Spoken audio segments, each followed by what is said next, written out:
Today we are going to talk about quaternary activities. What is quaternary activities? अनि नेपालीमा यसलाई भनिन्छ चतुर्थ क्रियाकलाप. Okay. So quaternary activities belongs to the fourth sector of the economy.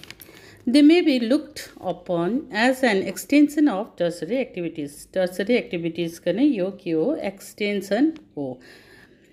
Because the growth and the development of the tertiary sector has given rise to the quaternary sector.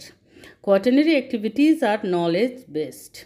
The quaternary sector includes higher services in the tertiary sector, such as activities related to information technology and research and development. It involves highly intellectual personnel.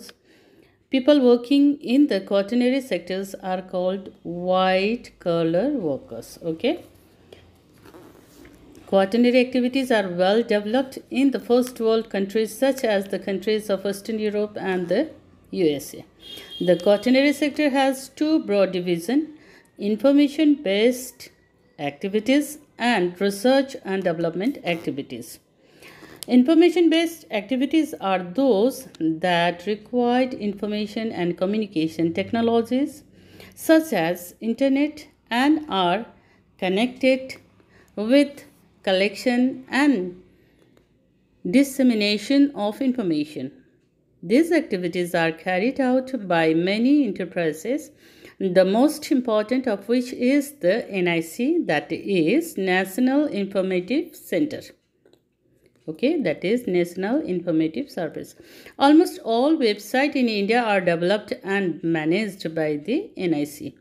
Research and development activities are particularly carried out by institutions such as Faba Atomic Research Centers, Trombe, the Geological Survey of India, Kolkata, the Archaeological Survey of India, Kolkata, the Anthropological Survey of India, Kolkata, Saha Institute of Nuclear Physics, Kolkata, All India Institute of Medical Science, New Delhi, Indian Agricultural Research Institute, New Delhi, National Tuberculosis Institute, Bangalore, Tata Institute of Fundamental Research, Mumbai, etc. These institutions are engaged in innovation of new technologies and products, development alternative energy sources, and such as other development activities based on scientific research.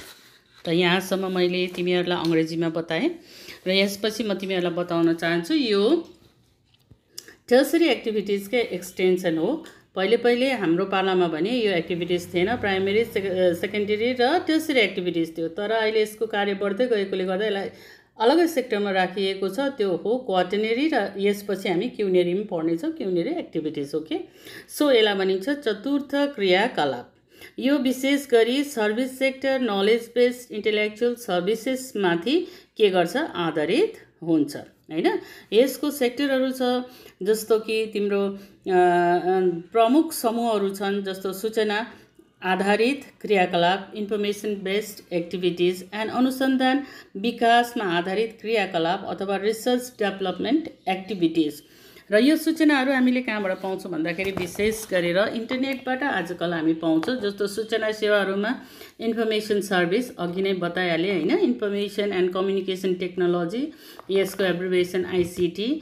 यो प्रयोगार्थ राष्ट्रिय सूचना विज्ञान केन्द्र, national information centre NIC, भारतको केन्द्र सरकारको प्रमुख विज्ञान एवं प्रौद्योगिकी संस्थान हो हैन. एनआइसी ले नै सूचना प्रौद्योगिकी मन्त्रालयको इलेक्ट्रोनिक्स तथा सूचना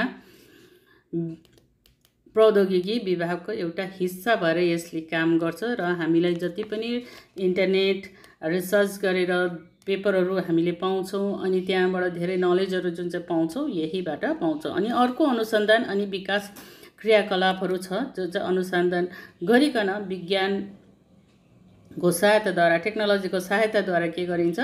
रिसर्च गरिन्छ, अनुसन्धान गरिन्छ, जसलाई रिसर्च एन्ड डेभलपमेन्ट एक्टिभिटिज भनिन्छ. त्यसरी नै भाभा एटमिक रिसर्च सेन्टर पनि यसमा आउँछ. यो चाहिँ महाराष्ट्र ट्रोम्बेमा स्थापित भारतको प्रमुख परमाणु अनुसन्धान केन्द्र हो हैन.